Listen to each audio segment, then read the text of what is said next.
Je comprends pas pourquoi tout le monde fait un flanc avec l'extrême droite et le RN. Qu'est-ce qu'ils font de si mal, finalement? Ben attendez, je vous trouve ce que le RN et le reste de l'extrême droite a voté en France et en Europe ces dernières années. Alors, ils ont voté contre les énergies renouvelables, contre les objectifs climatiques, ils étaient contre inviter le gouvernement à suspendre l'exploitation minière des fonds marins, et contre les normes CO2 par exemple. Ouais, mais je m'en fous de l'écologie, alors c'est pas grave. Ok, ben sinon dans les mairies du RN, on a pu voir la suppression des centres d'accueil pour les migrants, la suppression des repas de substitution dans les écoles pour les enfants qui ne peuvent pas manger de porc, le fichage des enfants musulmans dans les écoles, et d'autres mesures pour exclure les populations non blanches. Ouais, mais les migrants et les musulmans, ça fait flipper, alors bon, ça va. Ok, bah sinon ils ont voté contre la lutte contre les inégalités salariales hommes-femmes, contre une loi renforçant l'accès aux femmes à la fonction publique, ils ont été absents pour protéger le droit d'avortement en Europe malgré y avoir promis le contraire, contre une résolution pour lutter contre le harcèlement sexuel notamment au Parlement, parce que selon Bardella ce serait, je cite, wokiste, ils ont voté contre la protection des droits des personnes LGBTI+, à plusieurs reprises. Ouais, mais je suis pas une meuf et je suis pas gay, alors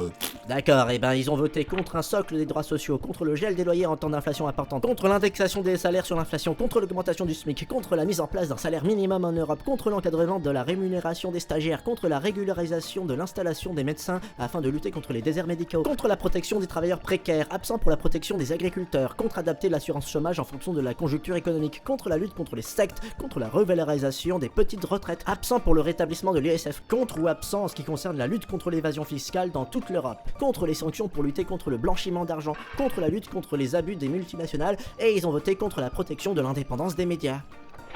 Et c'est juste un échantillon.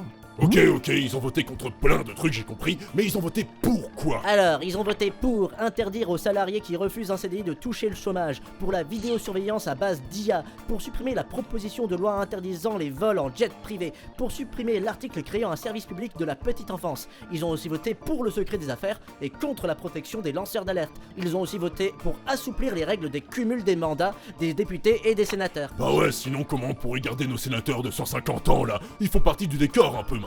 Ils ont évidemment voté pour la criminalisation de l'aide humanitaire aux migrants, mais ils ont voté pour interdire les colliers électriques pour les chats et les chiens. Ah, bah tu vois qu'ils sont sympas. Bon, peut-être un peu plus avec les chats et les chiens qu'avec les gens, mais quand même. Ouais, et en plus, à gauche, ils parlent fort et ils cassent des abribus en manif des fois. C'est vrai, ça, les extrêmes se rejoignent finalement. Ils ont évidemment voté pour la criminalisation... Ils ont évidemment voté pour la criminalisation... C'est chiant comme mot. Ils ont évidemment voté pour la criminalisation... Ils ont évidemment... Ils ont évidemment voté pour la criminalisation de l'aide humaine... Ah, j'y étais presque. Bah heureusement qu'à gauche ils sont irréprochables au moins eux, hein.